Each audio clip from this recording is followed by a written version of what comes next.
It seemed now as if, touched by human penitence and all its toil, divine goodness had parted the curtain and displayed behind it, single, distinct, the hair erect, the wave falling, the boat rocking, which, did we deserve them, should be ours always. But alas, divine goodness, twitching the cord, draws the curtain. It does not please him. He covers his treasures in a drench of hail, and so breaks them, so confuses them that it seems impossible that their calm should ever return, or that we should ever compose from their fragments a perfect whole, or read in the littered pieces the clear words of truth. For our penitence deserves a glimpse only, our toil respite only.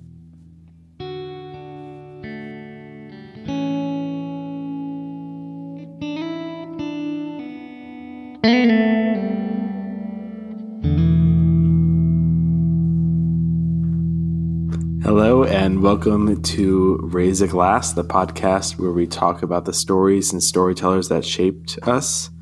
My name is Eric Lintela, and I am Hunter Danson. You might recognize Hunter's voice as the reader of the quote.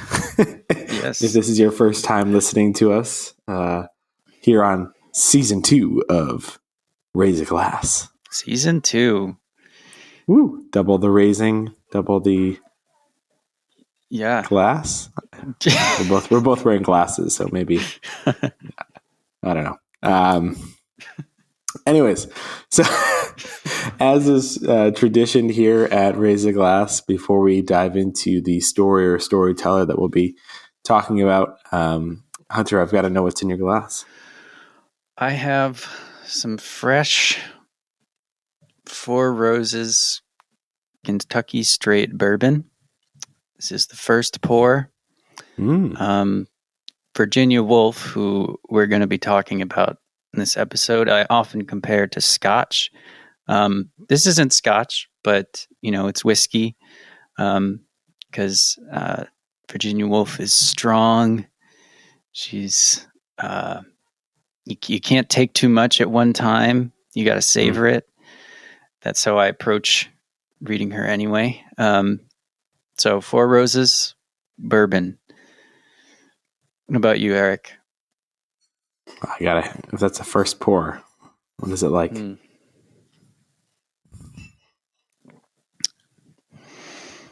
Ooh, that's good whiskey. I wish all of you could have seen wiping the mustache it's afterwards. It makes me smell the old wood of an old boat. That makes sense. I mean, you're wearing the flannel. You've got a full Nick Offerman vibe going on over here. Yeah.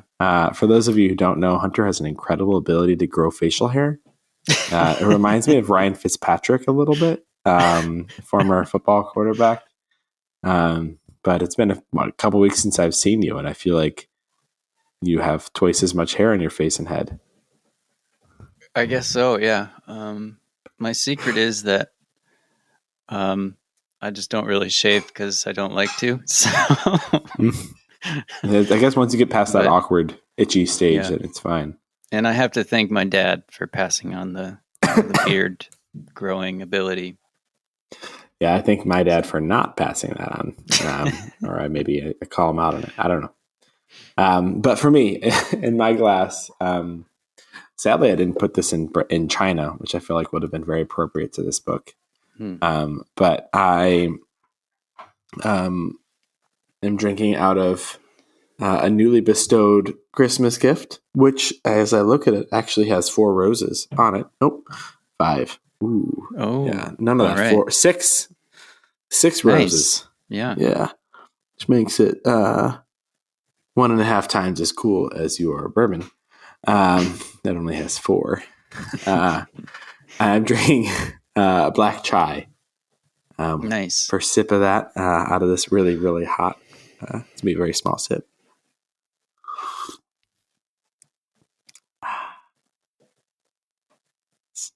It's hot. I didn't want to drink that much. One sip at a time. And proudly to say, Rochester is on here. Unfortunately, the college named after the founding father without a father, the town where that resides is not, in fact, on this map. Nor, in fact, is the town that bears said founding father without a father's name. Pretty small towns. Yeah, that's true. So quick note on that, actually, before we dive into what we're raising a glass and pouring one out for. Hunter, did you know that yesterday was the birthday of said founding father without a father? Oh, I should be shamed. I knew it a couple weeks ago when I got the email, and then I forgot about it. I got a text yesterday with the donation request, so right. That's how I know. Yeah. Whoops. I did not give a tenner. With that said, Hunter, what are you raising a glass and pouring one out for today? It's always hard to decide. I always feel like there are many things to pour one out for every week. Our personalities are so different. I think the exact opposite. I'm like, what do I have to pour something out for? There's so many things to raise a glass to. I'm raising a glass to Da Wen, which is he's a Chinese music artist, and I first discovered him in China through his cover of "Tell Me Why" by the Backstreet Boys in Mandarin. 告诉我，我从来不要听你说，我要你那样。So I have it. It is a genuinely awesome cover. You should go listen to it. There's like a couple different vocalists, and they do a great job. Can you put a link to it in the show notes? I will. Yes, Da Wen, and he's got some original stuff too that I've been perusing. Yeah, and I'm. What am I pouring one out for?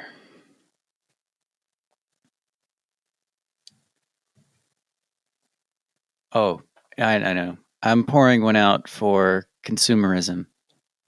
Coming after the holiday season, just how quickly my mind, when it wants to solve a problem, thinks I should buy this in order to solve this problem.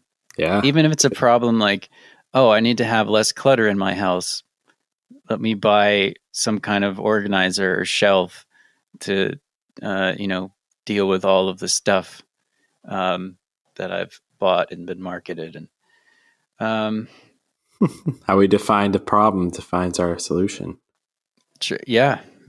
So consumerism, I'm trying to fight it in my personal life.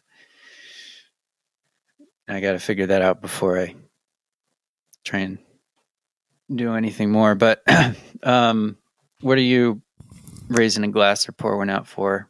Yeah, I'm going to start the opposite way around. I am pouring one out for I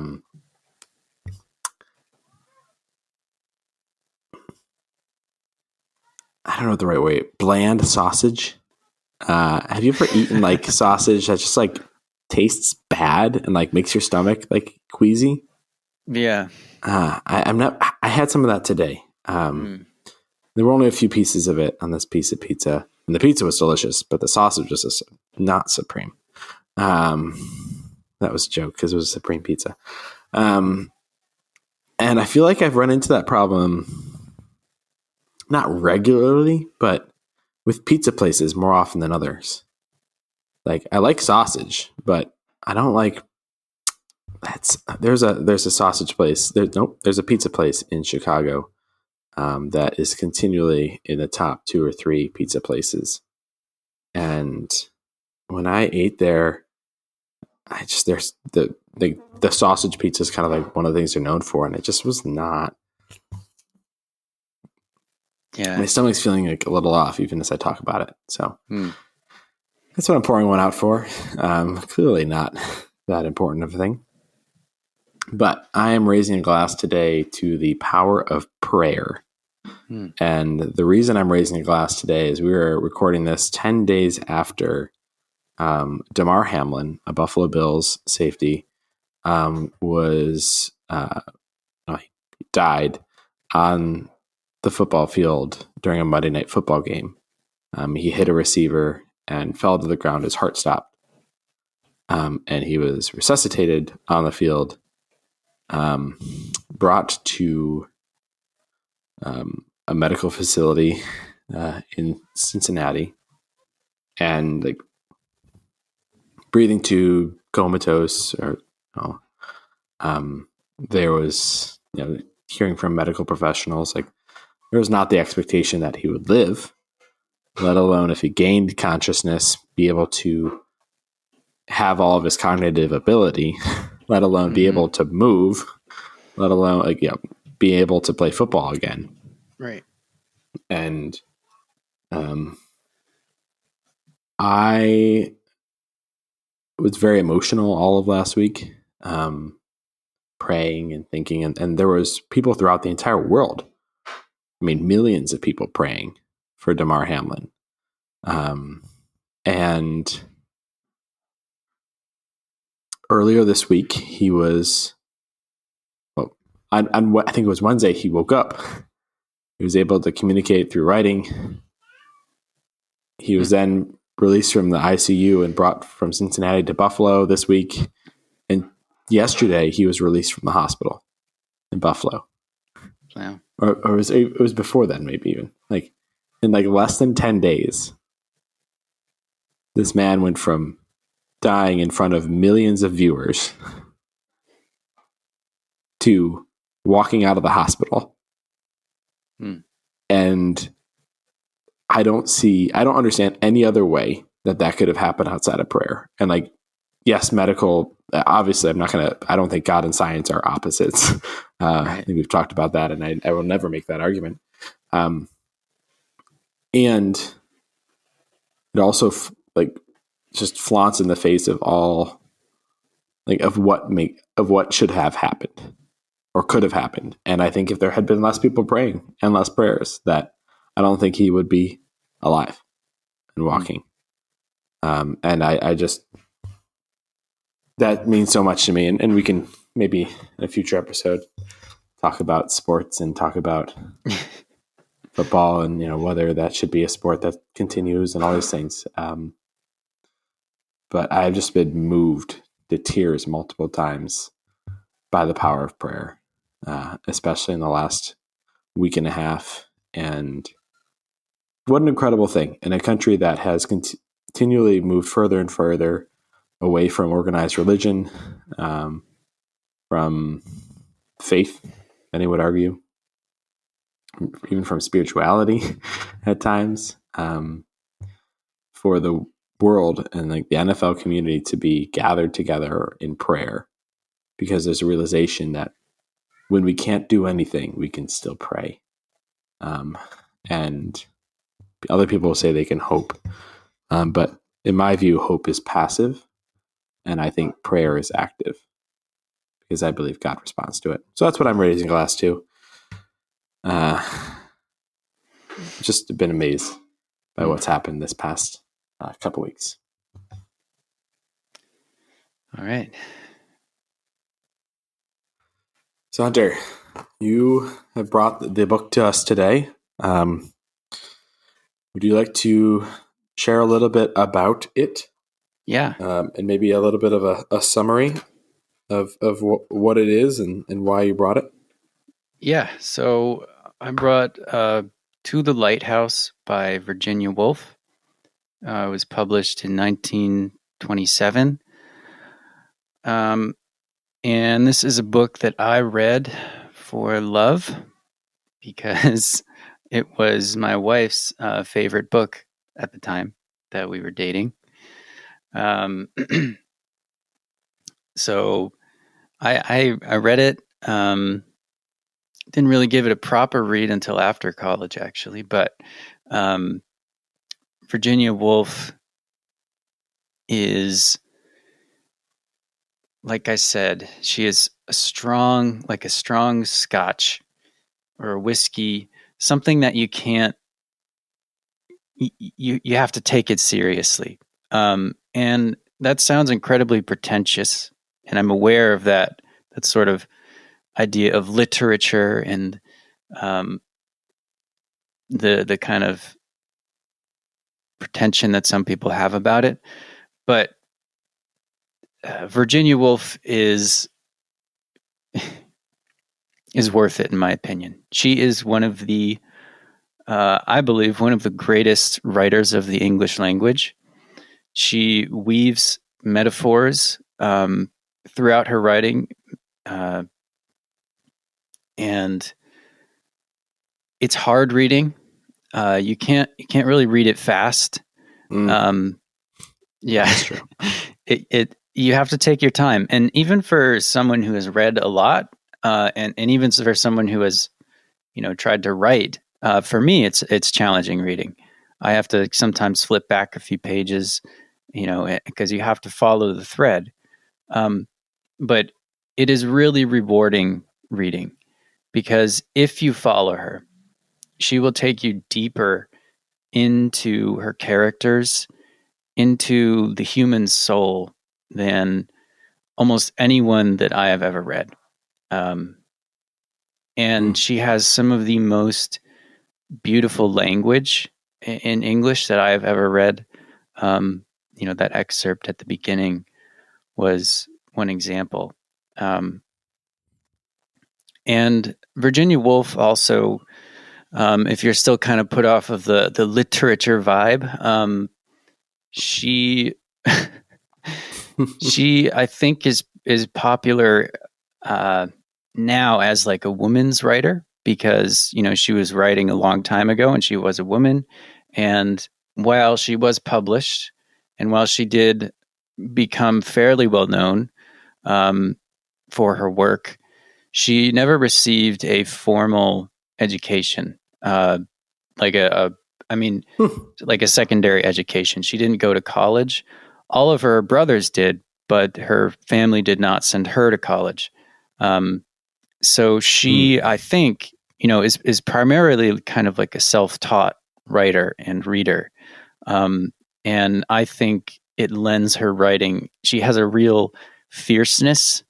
And if you read some of her criticism, she does a lot of, she has some really great essays. She has a great one about Russian writers. Okay. And I'll send you that one because I think you'll enjoy it. Yeah. And she has another one that I'm also going to reference about how one should read a book.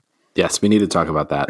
Yeah, it's beautiful, and she writes beautifully. And as a writer, like Virginia Woolf is a huge inspiration for me. Not that I come quite close to her skill, but and you shouldn't take that personally. Yeah. Just what she does with English and what she is able to achieve is it. You're not going to find anything like this anywhere else, and that's why I think you should read it. But so, what is this? What is To the Lighthouse? Oh, sorry. Yeah, I'm so I'm trying to be such an apologist here. I'm just gonna take a sip of whiskey and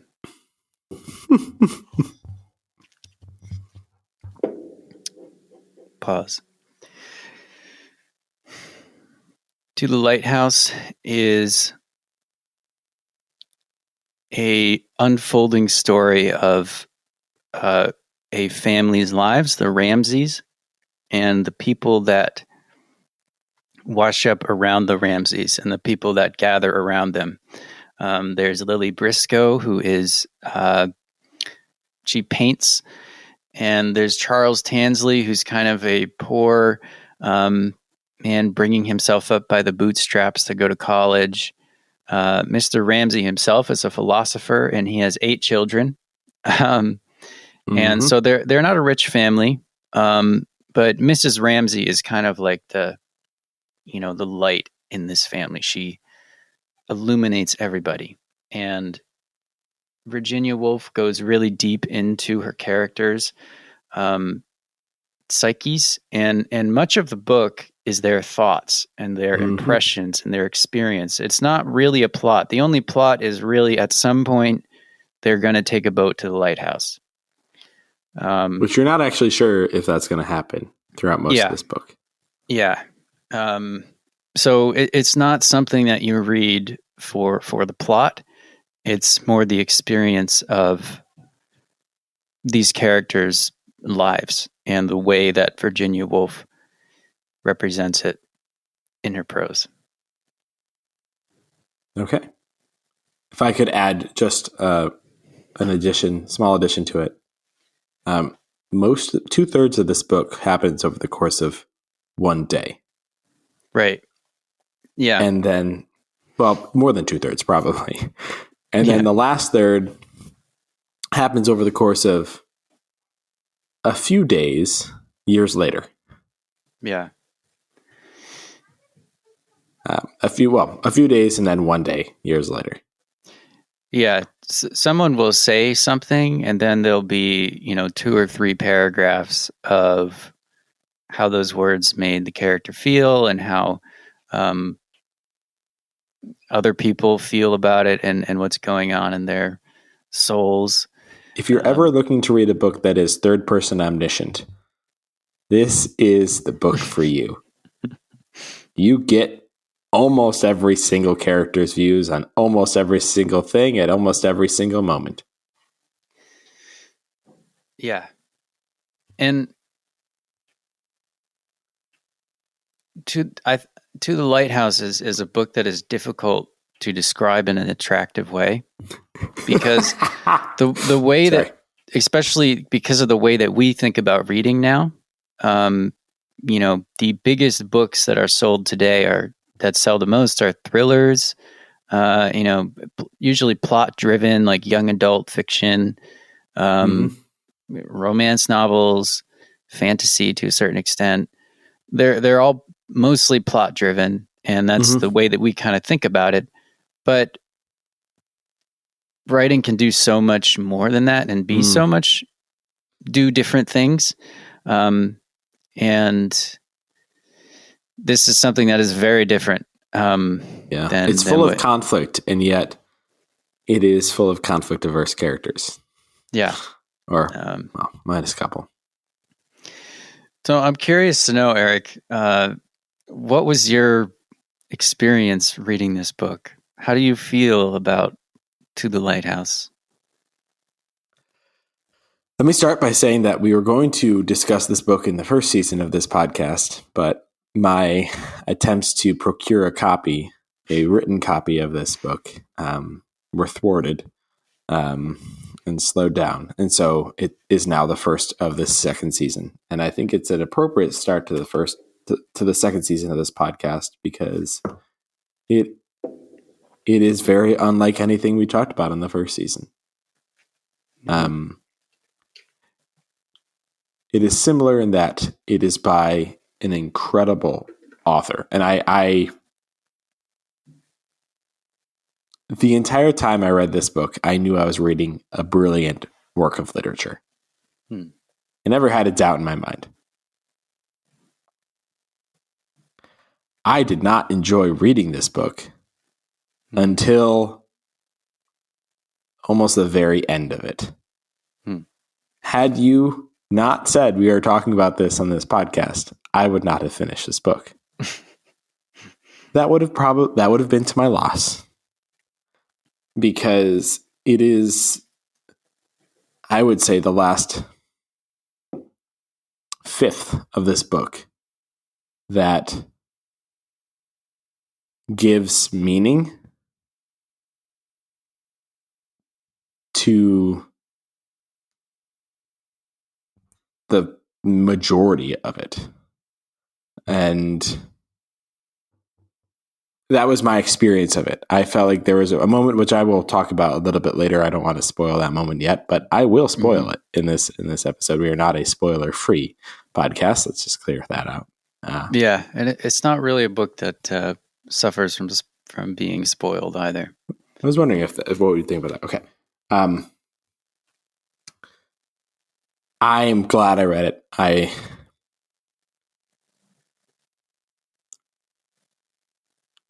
It did feel like it felt like I was trotting, not trotting. It's kind of yes, this book, you can't go through this book fast, but you also can't give yourself a ton of, it also lends itself to be read in one sitting, which is a challenge because it's just around 200 pages and it's not light reading, which makes it hard to read like in one sitting. And yet, because of the way that everything connects to everything else, if you take too much time to read it, I think if there's too much time between your readings, then you will have forgotten something that prevents you from what you had said earlier, Hunter, of if you take the time to, follow Virginia Woolf, then she'll lead you somewhere you've never, to a depth of characters that you've never been to before. Like that requires a steadiness of reading it. Yeah, it is a book that is woven, and I I was going through the book again. This is my second read, and I was trying to go slow and take notes and stuff, and I ended up wanting to write an essay about it because I was noticing because I was taking notes and things, I was noticing, the recurring metaphors and motifs that Virginia Woolf uses. And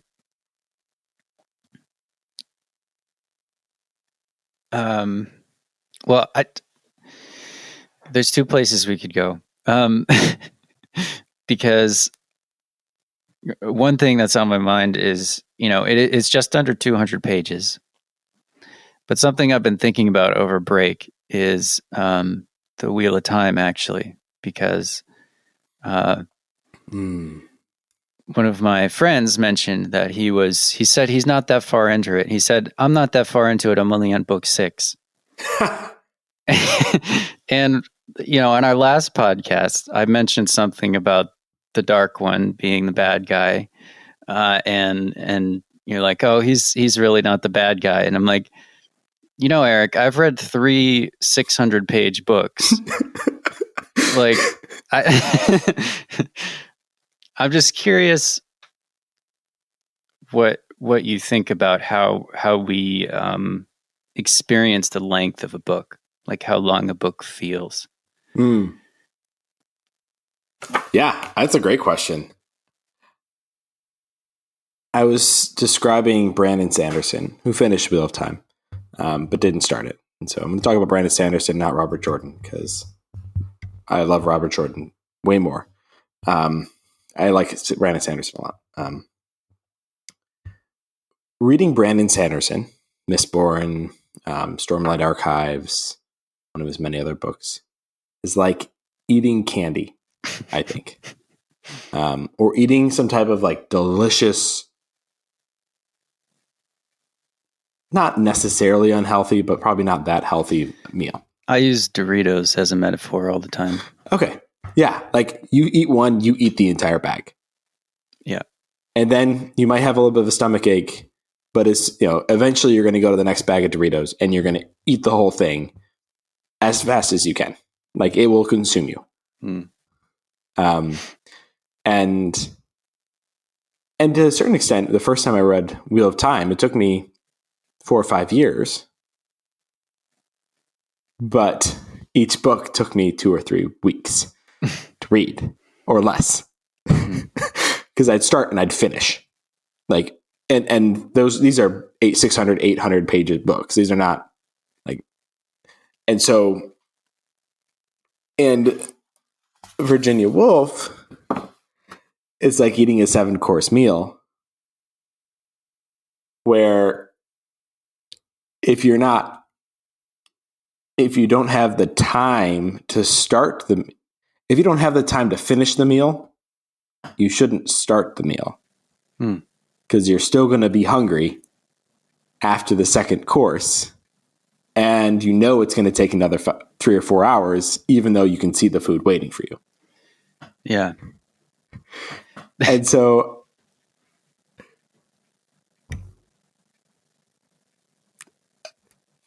I don't have anything to add to that. I feel like that's a good segue. Way better metaphor than I could get. That's a good segue to the dinner into the Lighthouse, which comes on page 82 in my edition. Let's see if we have the same edition.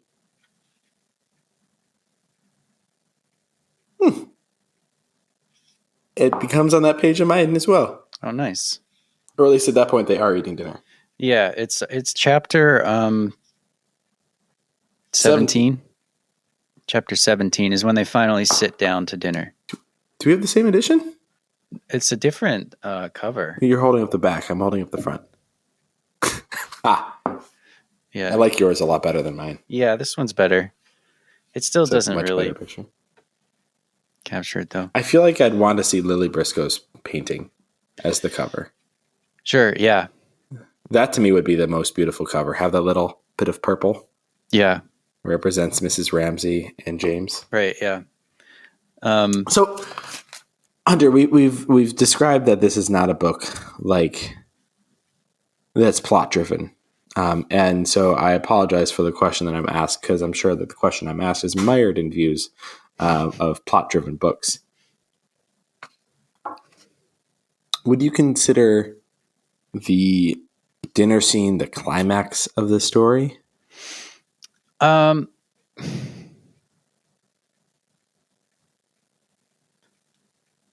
Yeah. Follow-up question. When you were reading it for the first time, did you see it as the climax, or was it only retrospectively that you realized it was the climax? The first time, I realized it after, as soon as I got to part 2, which is called Time Passes. Okay, for me, that was the same. Yeah. I was like, I would not have pegged this to be the climax of the book.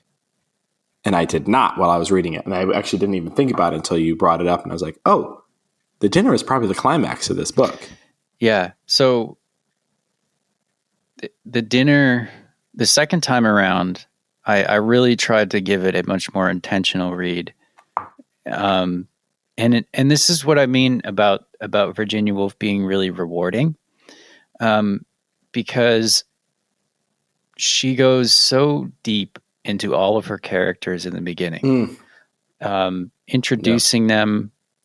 You're like living in this character's mind with all of the messiness that comes from the human experience. But what's great about Virginia Woolf is that she takes that kind of zaniness and uncertainty that, like, we have really strange thoughts sometimes, and we're beset with all kinds of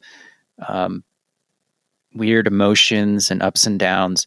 And she takes all of that and distills it into something that has clarity and that you can view, and but still takes you in. And you have been going so deep into these characters that when I read this around the second time and coming to the dinner, it felt like to me, like the Fellowship coming back to Elrond's last homely house after a long, hard journey. You have all these characters coming together for a meal, and this was over. In the book, it's only over the course of one day, but because you are experiencing these characters so deeply, it has that quality of, when they come together at the end of the day, of this kind of epic journey that you've been on with these characters, and they come to the dinner. And it's glorious. There's beef en daube and There's talks about politics and two of the characters just got engaged. Right. Yes. Yeah. And there's a beautiful fruit centerpiece. Yes. Actually, it made me really like want to see it and eat it. Purples and yellows and the pear shapes next to spheres of grapes and the shell. And Hunter, you've been raving over this. I would like to just share there's a couple moments in the dinner scene that stuck out to me. I'm just going to share one now because I'm excited to talk about it. Not because it's probably what I should jump into first. But let it be said that this is me speaking, not quoting anything yet. Let it be said, that's how I speak in case you're wondering. And I say yet again, let it be said that in this, there's a character named Mr. Tansley, Charles Tansley. Oh, right? Yes. Hunter talked about him a little bit. He did not give him nearly as much discredit as he should have. Charles Tansley is a very dislikable character. He is working on his dissertation, and he is very self-centered. Mm-hmm. And he is insecure. Yeah, and he says mean things, even when he knows he shouldn't. And also when he doesn't know that he shouldn't. Except every so often, he just realizes the beauty of Mrs. Ramsey, which is just an aspect of her character. She is objectively one of the most beautiful people that anybody in this book has ever met. And yet that does not define her. Like that is not it's not just because of what she looks like. She's in her 50s. There comes a point in the meal where Charles Tansley was being all Tansley, and Mrs. Ramsey. No, actually, this is Lily. Yeah, Lily looks at him, and internally she thinks everything about him had that meager fixity, that bare unloveliness. But nevertheless, the fact remained. It was almost impossible to dislike anyone if one looked at them. She liked his eyes. They were blue, deep-set, frightening. This, to me, is just a beautiful moment of the way in which Virginia Woolf is able to take reality and pour it into fiction and distill it. Because while I knew I was reading fiction, it felt like a day at a cottage. Like it didn't feel like a work of fiction. Yeah. And this scene, this 3 lines stuck out to me specifically because in my job, one aspect of it, every so often I get to meet a family of refugees who are arriving in the United States for the first time. And I get to help welcome them to the United States. And I had a moment with a family where I was welcoming them at like 1 a.m. At the airport. Of course, flights got delayed. I don't know how many hours they were in the air. They had 3 kids with them. And they're coming down the stairs in a country they've never been, in a city they've never heard of, in an area where they can't speak the language. And there's a lot of views towards this particular grouping of people that are negative in our country, full of distrust. And I got to be there on the ground, and I had felt like I'd worked through any of those types of feelings I had, and I like to think of myself as a very welcoming person. And I realized I still had some of those at that moment. And then I saw this family, and in particular, I saw the father, and he had these piercing eyes. It's like if you met anybody, Hunter, that has just like some of the like emotive eyes that you just like feel like you can see and understand everything just by looking at them. Yeah. Yeah. This was one of those people. And in his eyes, I saw fear and excitement and exhaustion and worry and joy and hope, like all of the complexities of life distilled in his eyes. And I am absolutely convinced, and I pray that this is something that's true of me until the day I die, that if anybody, and I mean anybody, think of the most whatever person you want, if anybody was standing in my shoes at that particular moment, looking into the eyes of this man as he's carrying this 50-pound bag on his back, while his kids had nothing on theirs, and his wife was carrying their youngest, I'm absolutely convinced that any worry, fear, hatred, bigotry, ism of any kind that anybody held would have melted away. That's what happened for me. I was like, and I so believe that the view in that moment for any person would have been, how can I welcome and love this person in front of me? And that's what this moment does for me. Yeah. Everything about him had that meager fixity, that bare unloveliness. But nevertheless, the fact remained, it was almost impossible to dislike anyone if one looked at them. She liked his eyes. They were blue, deep set, frightening. Yeah.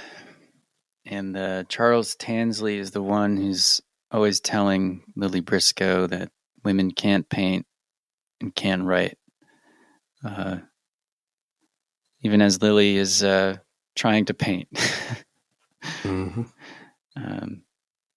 succeeding. I think she's probably a very good painter. Yeah. That's something I want to talk about, actually. I actually did end up writing an essay. And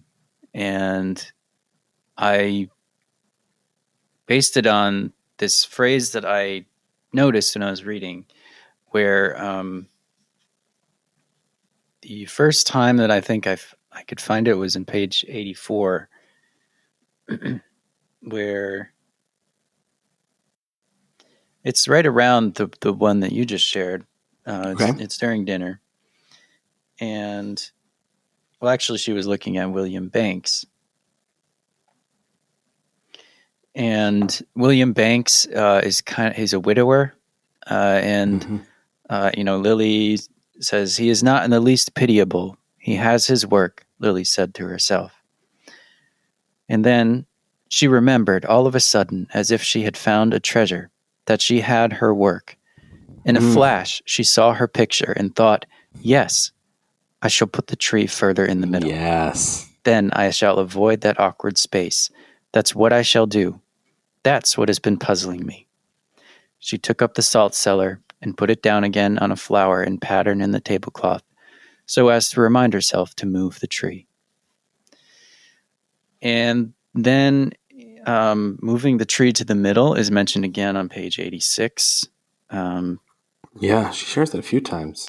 And then again on page 102, where Lily sees a pattern on the salt cellar, and it's in this moment of like kind of social pressure, because she feels this pressure from Mrs. Ramsey that Mrs. Ramsey wants her and William Banks to get married. And she catches sight of the salt cellar on the table, and she remembers her picture. Because she remembers, and she says, for at any rate, she said to herself, catching sight of the salt cellar on the pattern, she need not marry, thank heaven. She need not undergo the degradation. She was saved from that dilution. She would move the tree rather more to the middle. Yeah. And I don't think this is a comment on marriage. This is because, I mean, Virginia Woolf herself did get married. And I guess you could read it in that way. But I think in this moment for Lily, it's kind of like she doesn't, it's not like she doesn't like William Banks. It's just not like, she just feels this pressure to marry him, and she's not particularly happy about it. Did you bring page 209 into your essay? The last paragraph of this book? Yes, of course. Okay. More subtly, but yeah, I did. Because that's how it ends. Yeah. With a sudden intensity, as if she saw it clear for a second, she drew a line there, in the center. It was done. It was finished. Yes, she thought, laying down her brush in extreme fatigue. I have had my vision. Yeah. Sorry if I jumped ahead. No, it's okay.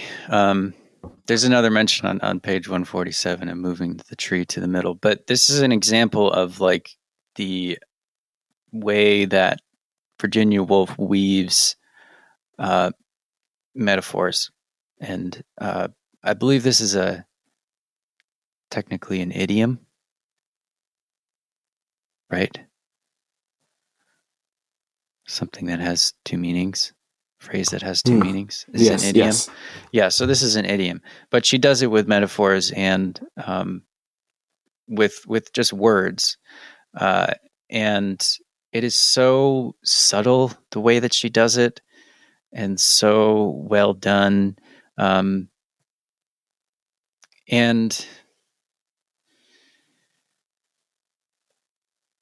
I feel like Lily is the main character. I mean, she's the one painting the vision.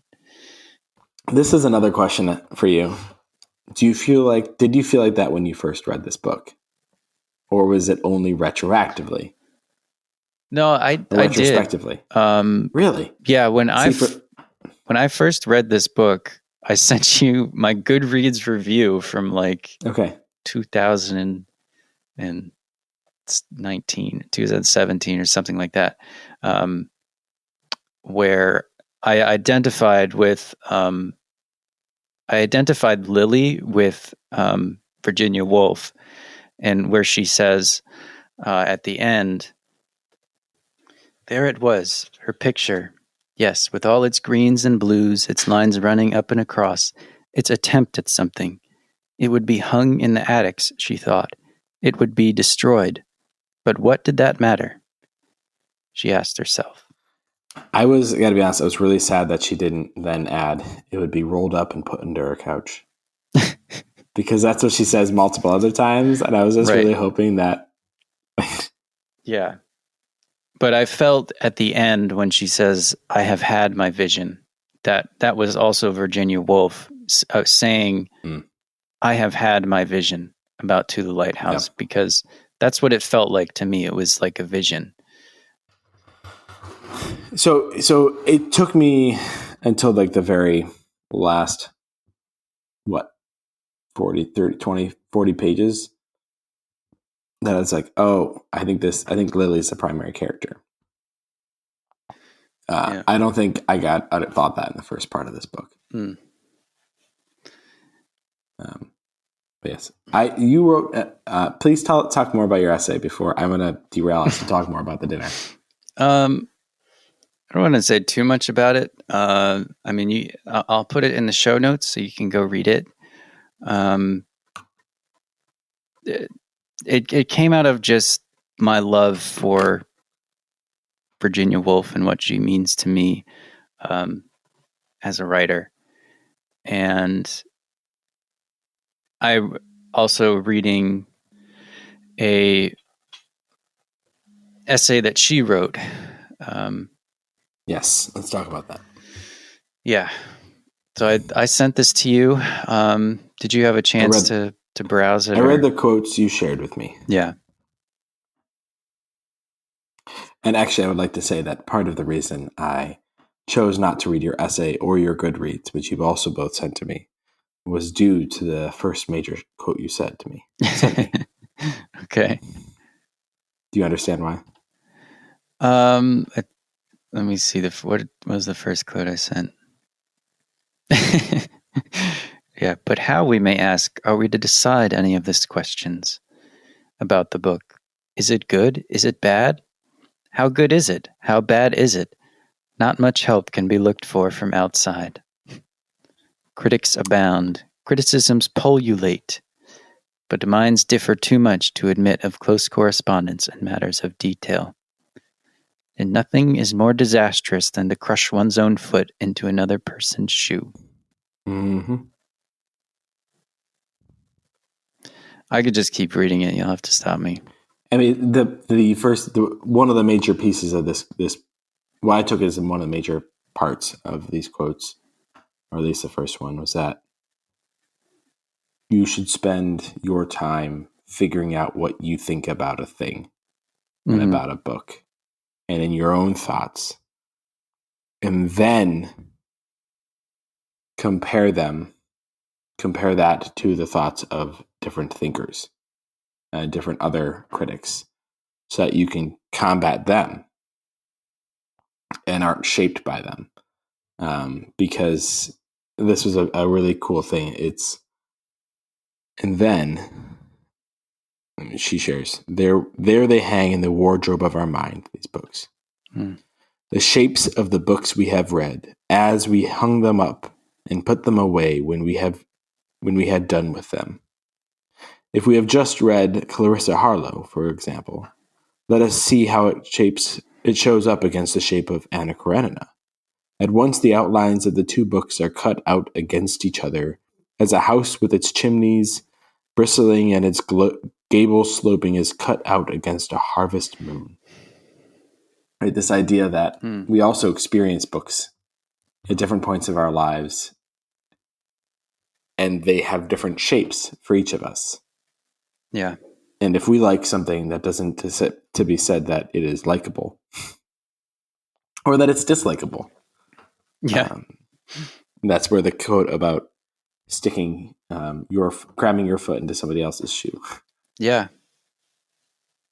I think that's kind of what we're all about on the podcast, is not putting our feet in other people's shoes. Unless it has to do with Ernest Cline. Sure. Yeah.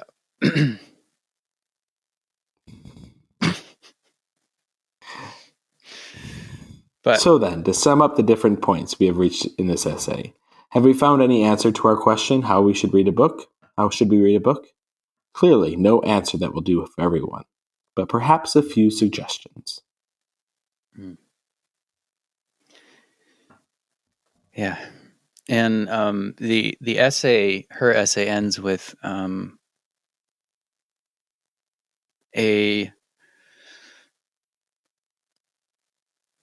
because part of it is she's trying to find a reason for reading. Why do we love reading? And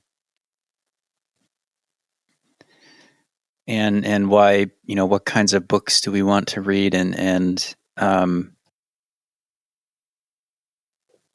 I really liked what she said about like reading nonfiction, in that like it's something different than reading fiction, because I think living in the digital age, we talk about reading as if it's all one. But it does matter what you read, in my opinion. Yeah. Because and what stories you experience. Yeah. And how you experience them. Right. And she talks about how like reading nonfiction can be good for the creative mind to kind of like fall down, to kind of gather together all of these facts and things, and nonfiction can kind of sate the appetite for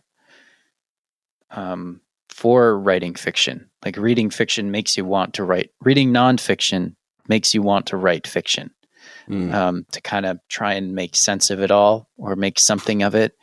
The many facts and things, and maybe today I think we don't. Well, we watch a lot of fiction. I don't know, but I'm thinking about poetry as you're talking about all this, right? And about the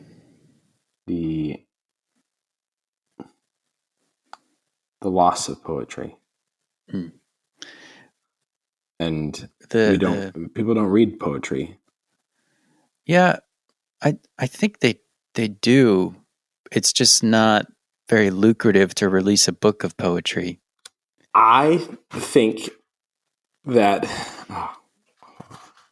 people read poetry in moments of pain, grief, meaninglessness, and an inability to understand the world. And I think that Virginia Woolf touches on this. Mr. Carmichael brought out a volume of poems that spring, which had an unexpected success. The war, people said, had revived their interest in poetry. Page 134. I honestly think that there's some type of aspect of crises and the existential and questions of vanity that bring us to the answers and to the sages, and to the poets of this world. Yeah. Oh, I have a great... Are you going to read the Lorelei piece? No, she does quote some things, some poetry. Mr. Ramsay is always quoting poetry, but I, beneath a rougher sea. Yeah, so that's in the later. That's one of those idioms or one of those pieces for the last third of this book. Hunter, we have never officially finished our conversation about the dinner. Yeah. I wanted to throw out a funny piece in this book. Yeah. During the dinner scene, one of the things I love is cooking, and I love food. So page 100 to 101. It is French. It is a French recipe of my grandmother's, said Mrs. Ramsay, talking about the dinner. Speaking with a ring of great pleasure in her voice. Of course it was French. What passes for cookery in England is an abomination. They agreed. It is putting cabbages in water. It is roasting meat till it is like leather. It is cutting off the delicious skins of vegetables, in which, said Mr. Banks, all the virtues of the vegetable is contained. Yes. And the waste, said Mrs. Ramsay. A whole French family could live on what an English cook throws away. And then it continues on for another paragraph or so talking about the skins of vegetables. Yeah. There's also the... That's hilarious. Yeah. The blessed island of good boots. Because Lily is having a very awkward moment with Mr. Ramsay. Ooh. Yeah. Hunter, I want to talk about that moment. Just the last thing about the dinner.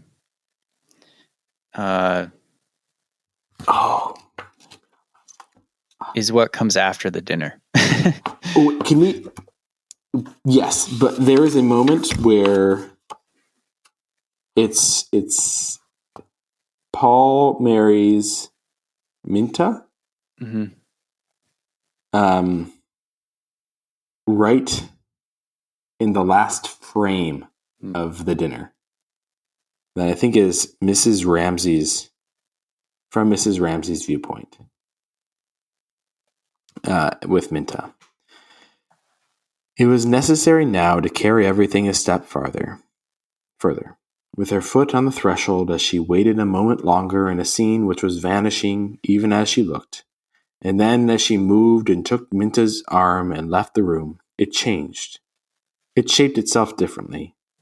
It had become, she knew, giving one last look at it over her shoulder, already the past.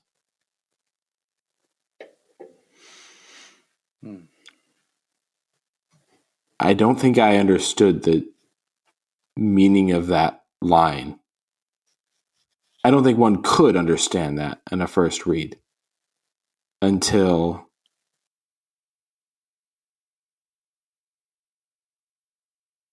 what you're about to share. Until time passes. Until time passes.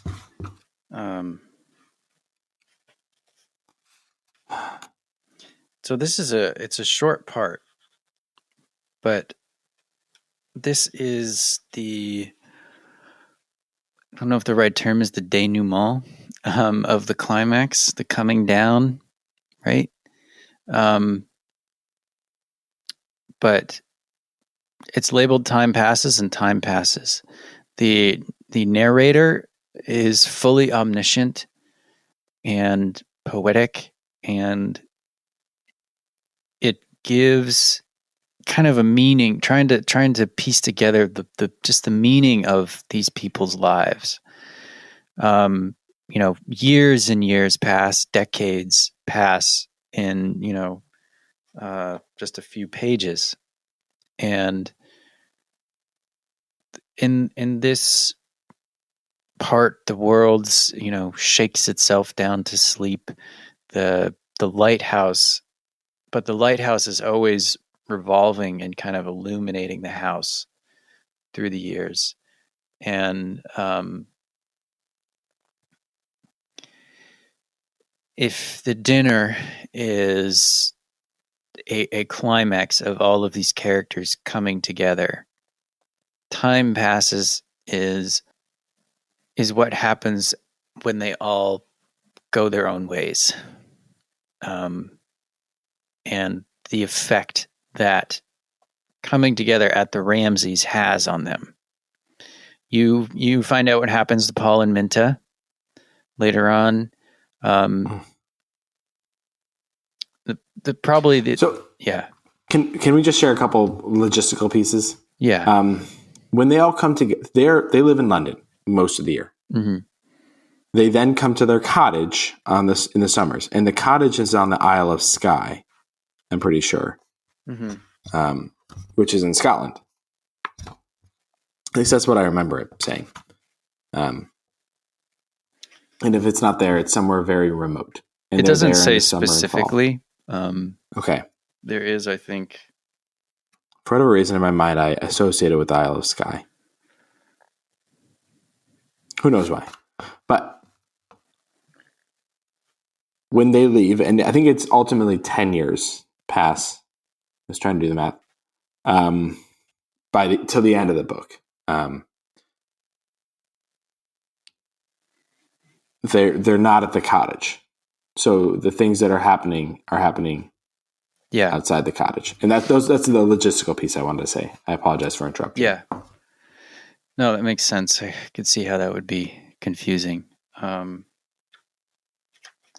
so by the end of Time Passes, and I guess this is the only spoiler, it's not really that big of it won't ruin your experience of the book. I didn't remember it coming around the second time, but I will say, if you feel like you want to read this book, then go ahead and turn off the podcast and go read it. But Mrs. Ramsey dies. It's not just that, but okay, we're talking about this being a book that you have to read slowly.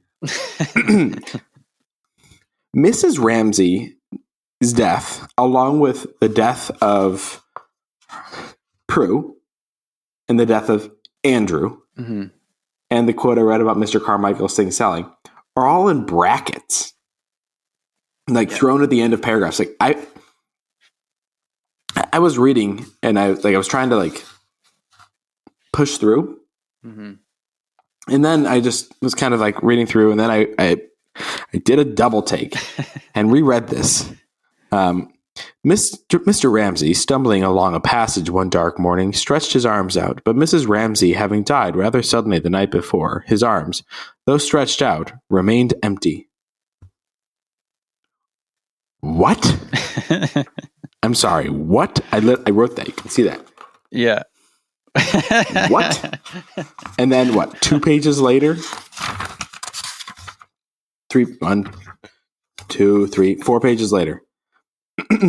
Also in brackets at the end, a small little paragraph between two others. Prue Ramsey died that summer in some illness connected with childbirth, which was indeed a tragedy, people said. Everything, they said, had promised so well. Page 133, the next page. In brackets. A shell exploded. 20 or 30 young men were blown up in France, among them Andrew Ramsey, whose death, mercifully, was instantaneous. Yeah. Why you gotta do me like this, Virginia Woolf? This, to me, it was when I hit this pit, I was like, oh, this gave more meaning to the book for me.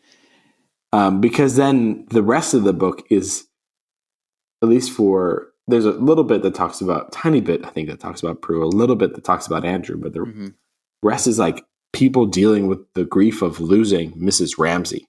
Yeah. And like you have to put together the pieces of how she died. And I have a question for you.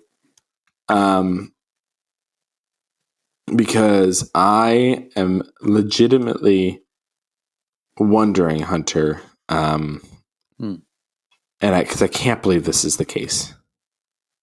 I was reading. It happens pages upon pages after we learn that Mrs. Ramsey is dead, which is why. Page 186. You go there with me? Mm-hmm. It's in the last paragraph, most of the way down. This is from. I think it's James's perspective. Yeah. Oh, yeah. What are we dawdling about here for, eh? As once before he had brought his blade down among them on the terrace. This is James being really mad at his dad and always wanted to stab him. As once before he, James, had brought his blade down among them, his parents, on the terrace, and she, his mom, had gone stiff all over. And if there had been an axe handy, a knife, or anything with a sharp point, he would have seized it and struck his father through the heart.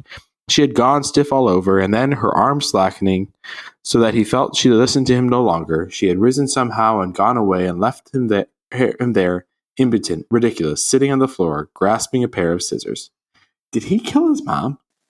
No. No, I read that as a metaphor for the way that Mr. Ramsey demands things of his family. Like in the beginning, James is sitting there as a boy with his mother, and then Mr. Ramsey comes in and says, "Doesn't look like we're going to go to the Lighthouse today." And he does it in like a very kind of gruff manner, almost with glee. And James feels that is what I read as the axe coming down. And, previously this idea of, stabbing his father, striking him in the heart, is used as a metaphor to show James's reaction to his father and their kind of strained relationship. And that's how I read it. Okay. And I think that's probably the right interpretation. But yeah, that's one of the things I love about Virginia. She keeps you on your toes. She uses extreme language so effectively, in my opinion, because she doesn't just like overwhelm you with it. She like drops it at the right moment. Because I think if she didn't have as precise timing as she did, it would read kind of melodramatically and not. Hunter, I could never write anything like the quality to which she writes. I shared at the beginning of this podcast that I knew from the beginning that I was reading an incredible work of literature. And it wasn't until this paragraph, which is the third full paragraph on page 151, until around here, that I was able to I think peg one of the major reasons why it was so incredible. Because I feel like this paragraph is one that just brings things together, and it's not so much what this paragraph is about, even though that's incredible. This is about Mr. Ramsey, putting the pressure on Lily Briscoe without them even saying, the internal pressure to be show him sympathy before the beauty about the boots. What type of boots? The blessed island of good boots. Yes, they don't make boots like those. I was very interested to see those boots. Yeah, I want a pair. Me too. But here we go. This is. I'm going to read the paragraph, and then I'll share why I think it's so insane. Mr. Ramsay sighed to the full. He waited. Was she not going to say anything? Did she not see what he wanted from her? Then he said he had a particular reason for wanting to go to the lighthouse. His wife used to send the men things. There's a poor boy with a tuberculosis hip, the lightkeeper's son. He sighed profoundly. He sighed significantly. All Lily wished was that this enormous flood of grief, this insatiable hunger for sympathy, this demand that she should surrender herself up to him entirely, and even so he had sorrows enough to keep her supplied forever, should leave her, should be diverted. She kept looking at the house, hoping for an interruption, before it swept her down in its flow. What I could point out was the beautiful connection to the lighthouse and to the time where Mrs. Ramsay, knitting the stocking legs, has James show out his leg, and that whole ordeal where he's internally thinking about not doing it, and she plays along with it, and then makes a different statement. He's like, "Oh, I need to do this." It ties back to so many things, and the internal viewpoint of Mr. Ramsay thinking about the lighthouse and how that will help sanctify a moment that he's held on to for a decade that had hurt him, and the moment that Mrs. Ramsay knew from the beginning would hurt James and stick with him forever, and all these other things, which is happening in this paragraph, right. Let alone the internal pressure. But no, that's not what I wanted to focus on. What I wanted to focus on is that in this one paragraph, without any moments of actual verbal dialogue, we receive the viewpoints of not one, but two characters flowing perfectly together, such that if you don't even think about it, you could miss it. Because it starts with Mr. Ramsay's views. He sighed profoundly, this part of the way through. He sighed profoundly. He sighed significantly. All Lily wished was that this enormous flood of grief, this insatiable hunger for sympathy, continues on. And then all of a sudden we get Lily's view without a pause. I could not write this paragraph. I've been thinking about this particular paragraph and like whether or not I could ever create anything, maybe at some point in my life, not anywhere near now. But her ability to, oops. Sorry, that's one of my son's toys. But Virginia Woolf's ability to tie together these absolutely contrasting viewpoints and this internal monologues into a dialogue between two characters that aren't speaking together within the confines of one 10-sentence paragraph. And this isn't the only paragraph where she does that. And it probably isn't even the first one. But it's the first time that I was able to notice like what she was doing. Yeah. And just be like, oh, this is one of those things that I've experienced in her writing already, but I couldn't put a word to it. Yeah. I don't know, but what does that stick out to you? Did you notice that? What do you think? When I read Virginia Woolf, I swoon because we live in a world where people are constantly making hyperboles, and they are very generous with the word masterpiece. But this is a masterpiece, and she is a master wordsmith of the English language and a master storyteller in her particular style. And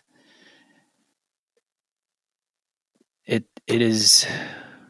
That's what I trying to say when I mean that she's a great inspiration to me, because I read Virginia Woolf to try and learn how to write and how to achieve something beyond just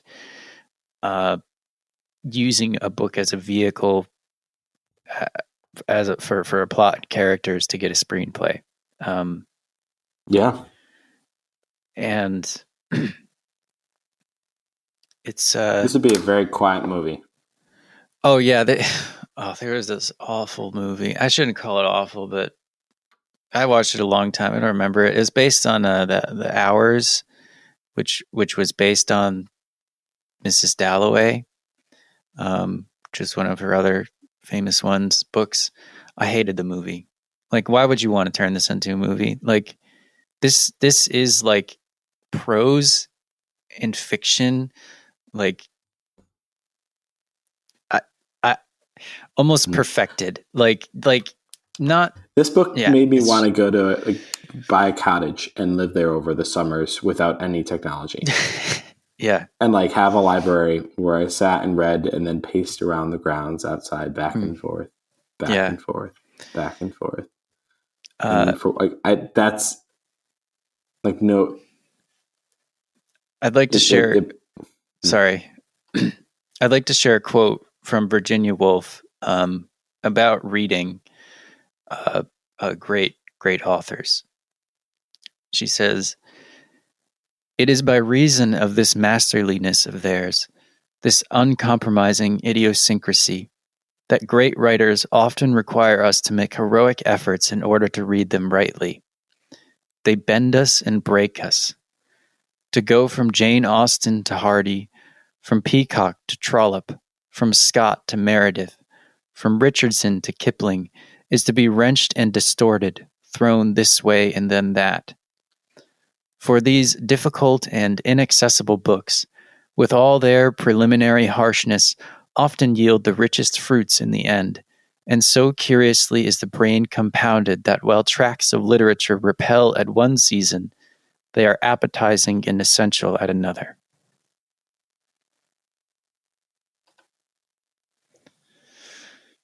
I'm nodding. That's all you can do. It's just.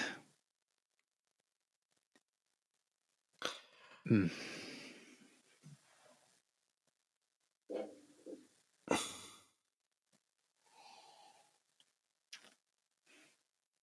Yeah, this our conversations, Hunter, with the books we read, specifically the ones that you recommend, make me wonder uh, if we've progressed or regressed Mm. uh, in terms of it as a society at times, and then I think about like slavery and things like that, and I'm like, well, we've progressed. And then but in terms of literature, Mm. um, and I think there's incredible things being written today that are so much fun to read, and like I love reading Brandon Sanderson, and I love Wheel of Time. I love them. And I've talked about them for hours upon hours upon hours, specifically Wheel of Time, and there are, in the course of the 14 books of the Wheel of Time, a few moments, one in particular, that strike me Mm. in their visuals, in the climactic aspect of it, in the internal dialogue, in the pain and the everything that's going around it, that I think do compare to these moments. But it's closer to a needle in a haystack, where this is a needle in a needle stack. Like if needles are the proverbial Yeah. reward, Yeah. you're gonna get poked a lot while you read this. And I still hold to my view. Like I think for me, it wasn't until I was almost done with this that I was like, oh Yeah. It, yes. And this and with an incredible piece of work, a masterpiece. And this I think goes with the quote you were just reading from Virginia Woolf. Talking about it will make it better. I was in a book club and talked about different fantasy and sci-fi. And one of our best conversations was around Man in the High Castle, which maybe we'll talk about at some point. And going into the conversation, the 5 or 6 of us in the conversation, we were doing ratings, which we don't do on this, but for the sake of that, I'm just sharing. We were probably averaged a 3 out of 5 before the conversation. By the end of the conversation, all of us were giving it a 4 or 5 out of 5. Like, it became better when we talked about it. And that's what's happened to me with that's what happens with these types of works. And that's why I think we see that reflected in our conversations and some of the conversations that stick out to me the most. Yeah. Are the conversations where my views on the thing changed and became more complex, where you helped me realize about it, where Michael, opened up Macbeth in a way that I'd never experienced it. Yeah. I mean, she says it in her essay, they bend us and they break us. They're inaccessible. So some of the, some are more accessible, but others aren't. And reading is a skill. It's a muscle that you have to use. And, because you can watch a movie and you don't really have to do too much. Your brain actually does less when you're watching a movie. There was a study. I can maybe try and find it for the show notes. But, when you're reading, you don't, there's no conceit about it. Like, a movie has to use trickery and illusions and acting and sound effects and production value to kind of immerse you. And I would argue that, a lot of my favorite movies maybe don't have as much of that, and they just use the story and the acting and the writing. But you do have to suspend your disbelief, or as Tolkien once said in his in one of his essays, belief is not only suspended but hung, drawn, and quartered. But in a book, it's words, so the conceit is kind of open, and you have to do all of the imagining. When a writer says a large, well-worn table in a family house, we all have our own image of what that is. Mm-hmm. And I would argue that it's more powerful than seeing a picture, because you connect instantly with your own image of a large, well-worn table in a family house.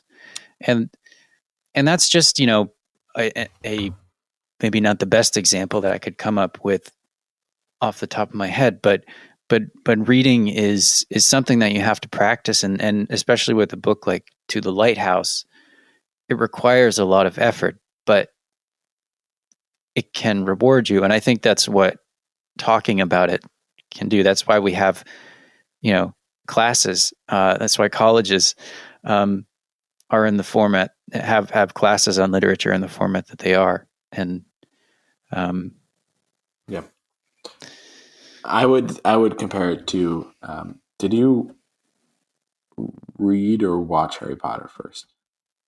I read through 5 and then I watched it. I watched Harry Potter before I read it. I was very slow to the game. And so when I read Harry Potter, all I could see was Daniel Radcliffe and the entire cast. Like, I didn't have the opportunity to envision the world as it was written and as I experienced it. All I could do was see it as it was depicted by one group of people at one particular time. Yeah. And that's a loss. I mean, there's something that gives you as a gain. It gives you maybe more of grounding and more of a way to talk about it with other people, because more people have watched the thing. I don't know. Mm-hmm. And there's more of a specific thing that you're talking about, maybe. Yeah. but you lose something significant. Yeah. It's the difference between watching someone play a game and playing the game yourself. And I would argue that reading is even deeper than just playing a game. Way deeper. Yeah. When you're in a book. Yeah. When you're in it. Like when you're in a book. When you hit the point of a book where that Lily hits while she's drawing the painting for the second time. Yeah. Relive it. Okay. I'm going to read my quote and then you can finish us off. Okay. Or do you still have two more quotes? Well, I got one quote. I want to say I really appreciated the use of the word booby in this yeah. book. It has to do with Charles Tansley. A dumb. Yeah. Also, just a really fun. There was a moment about dissing Shakespeare in this book that I thought was hilarious. Oh. It was approximately 4 sentences. Page 107. Then Minta Doyle, whose instinct was fine, said bluffly, absurdly, that she did not believe that anyone really enjoyed reading Shakespeare. Mr. Ramsay said grimly, but his mind was turned away again, that very few people liked it as much as they said they did. That's true. I would recommend, if you want to know what Virginia Woolf herself thought about Shakespeare, reading an essay called A Room of One's Own, in which the question that was put to her for this essay was, what does a woman need to be a writer? And her answer was a room of one's own. And she talks about Shakespeare as like someone whose poetry is pure, free of bitterness. But yeah, like she's funny. She's sarcastic. It's not all heavy and difficult. But if you're reading, now if you're not taking time to read it, you miss it. Also, I'm not going to talk about it. I'm not going to read it. But 110 to 111, the poem of Loriana Loreley. Is that a real poem? Probably. Because I loved it. It's not that long. No. I would just read the poetic pieces. Can I do that? Yeah. Come out and climb the garden path, Loriana Loreley. The China rose is all abloom and buzzing with the yellow bee. I wonder if it seems to you, Loriana Loreley, to see the kings go riding by over lawn and daisy lea, with their palm leaves and cedar sheaves, Loriana Loreley, Loriana Loreley.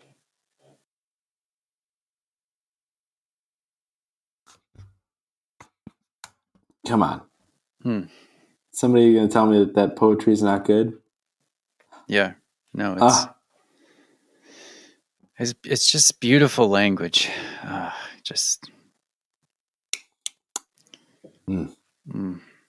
Yeah. Sorry, you've got two more quotes. You share one, and then I'll share one, and then you share one, and then we'll be done. What is the meaning of life? That was all. A simple question. One that tended to close in on one with years. The great revelation had never come. The great revelation perhaps never did come. Instead, there were little daily miracles, illuminations, matches struck unexpectedly in the dark. Here was one. Who said that one? I forgot who said that line. It's from Lily. Okay. Towards the end. Do you want to follow that up with anything? Or do you want the quote to just hold by itself? This is... Virginia Woolf was a great observer of the little daily miracles. And I talk a little more about it in my essay, but I suppose we should Virginia Woolf she took her own life. I did not know that. And she suffered from manic depression. There is evidence that she probably suffered from sexual abuse when she was younger. And I don't want to glorify the tortured artist. Her art is what it is, not because of her struggles, but in spite of them. And I think that we definitely romanticize the tortured artist, the Hemingways and the Van Goghs, and you could put Virginia Woolf there, and reading it, knowing that she eventually took her life, you might think that it would be depressing and bring you down, but no one really knows what was going through her mind. I mean, she suffered from like manic depression, and they didn't have a really great understanding of mental health at the time. So, but if you just read her art and you read her work for what it is, you will find, and I have found, that she was a great observer of daily miracles, of little illuminations, of matches struck in the dark. And those, more than anything for me, are the physical manifestations of hope and truth and goodness in this world that I can really point to. There are the big ones, the as you shared at the beginning, the Lamar Hamlin. Did I say his name right? Damar Hamlin. Yeah. But there is a lot more evidence beyond just, the big stories that we hear. And it's not to diminish that, but Virginia Woolf has helped me see those little miracles and become a better observer of those. How about the moment where Mr. Ramsay responds with instead of, or the moment where he celebrates James, both in that boat ride to the lighthouse. Like those are definitely little miracles. Yeah, for sure. And like Mr. Ram, sorry, I interrupted again. No, you can keep going. You were reading while you were reading that piece. I was thinking about there's a point earlier on in this story. It's one of the first times you kind of really dive into Mr. Ramsay, where he's thinking he's on a walk by himself, and he's gotten to P, the letter P, and he's thinking about how does he get to the letter Q. Yeah. And his mindset is that, and he brings it up later, that if thinking is linear, then it moves from A to Z, and he's not sure if it actually is, and he spends this whole time thinking about how do I get. Here we are. He starts at Q. He's trying to get to R. Yeah. Page 34, 33 and 34.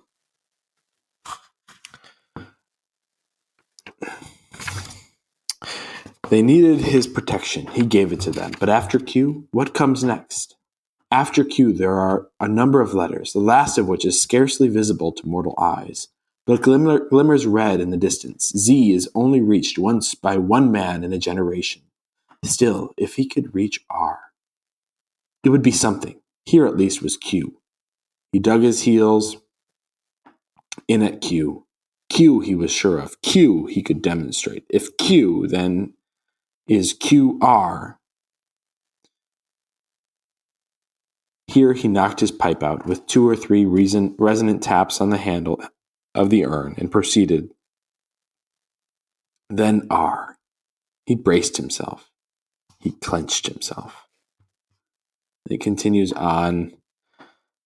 later towards the end of the page. He had not genius. He laid no claim to that. But he had, or might have had, the power to repeat every letter of the alphabet from A to Z accurately in order. Meanwhile, he stuck at Q. On then to R. And then he spends time thinking about his family. And I can't remember if it's immediately or if it's later on. And he thinks about his life. I think it's much later on. And I think he gets to this idea that he doesn't need to go on. He loves his family, and he's not at a loss for getting to R. And then he, towards the end, brings up A to Z again. And it's just that came into my mind. I feel like that might have been his way of thinking through what Lily was thinking through. Yeah. And that matches with, what Lily says about the end. It would be hung in attics. It would be destroyed. But what did that matter?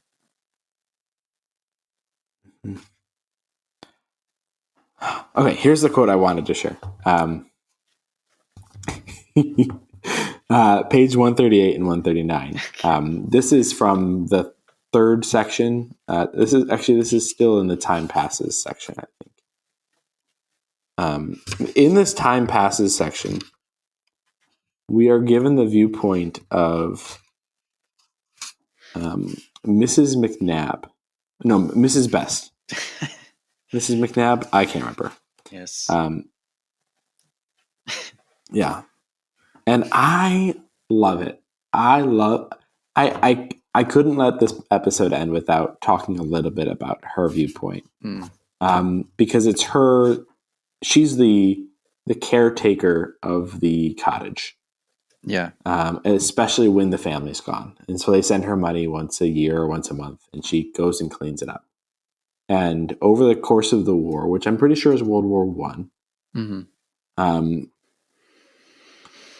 years pass without the family arriving. And they send her money every so often, and she knows that they expect it to be in good working order. But there's this point where it started to fall apart, and like majorly fall apart, because nobody's lived there. Because people left their things there, because, she can't do everything. She's one person. Yeah. And at the page 138, it says, "For now had come that moment, that hesitation when dawn trembles and night pauses, when, if a feather alight in the scale, it will be weighed down. One feather, and the house, sinking, falling, would have turned and pitched downwards to the depths of darkness. In the ruined room, picnickers would have lit their kettles, lovers sought shelter there, lying on the bare boards, and the shepherd stored his dinner on the bricks, and the tramp slept with his coat round him to ward off the cold. Then the roof would have fallen. Briars and hemlocks would have blotted out path, step, and window, would have grown unequally, but lustily over the mound, until some trespasser, losing his way, could have told one by a red-hot poker among the nettles, or a scrap of china in the hemlock, that here once some one had lived, there had been a house. If the feather had fallen, if it had tipped the scale downwards, the whole house would have plunged to the depths, to lie upon the sands of oblivion. But there was a force working, something not highly conscious, something that leered, something that lurched, something not inspired to go about its work with dignified ritual or solemn chanting. Mrs. McNabb groaned. Mrs. Best creaked." And it continues on.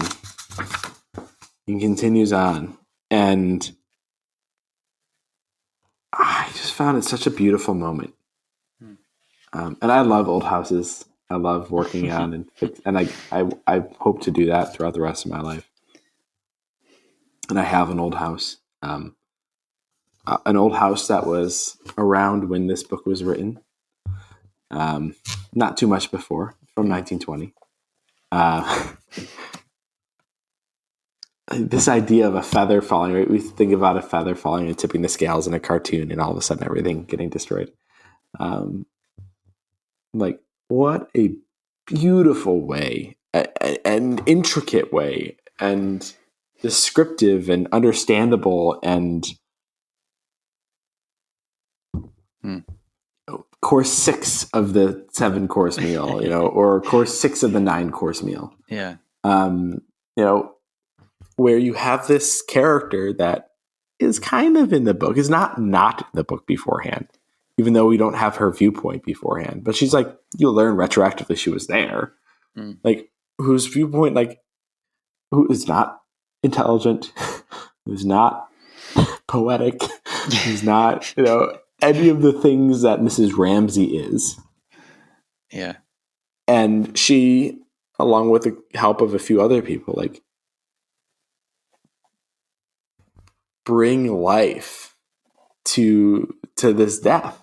And I mean, that's also has to be speaking about the war. Yeah. And the war being over. And it is. They those passages are brought in among it.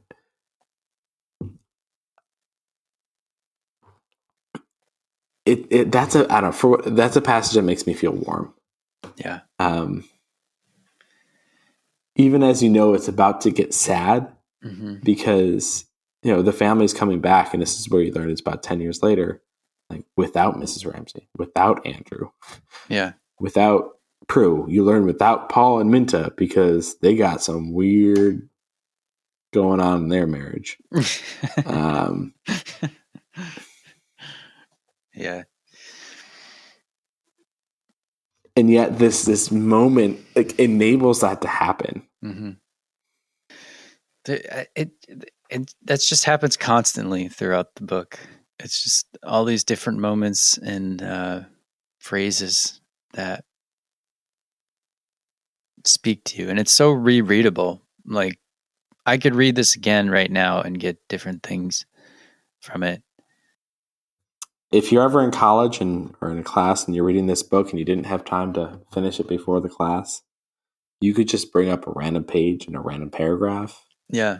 And expound on that. And because there's not a dud. It's not like waiting through the things for the good stuff. Yeah. It's like waiting through the good stuff.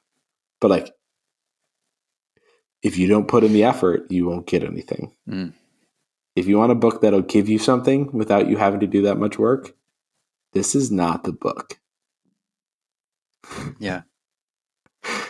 No, it's not. And as we come to the end, I just want to thank you for reading it the whole way, for making it through. I know it's not easy.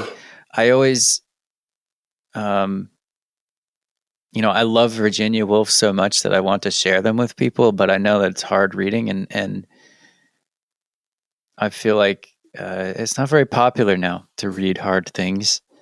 It's hard to convince people, but I just want to thank you for reading it and bearing with my enthusiasm for for Virginia Woolf.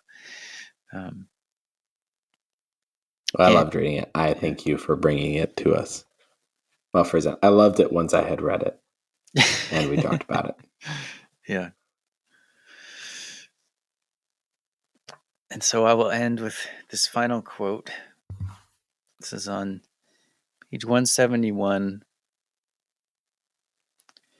And it is about the nature of art.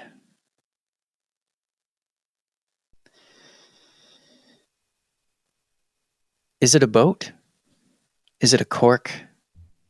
Mrs. Ramsay would say.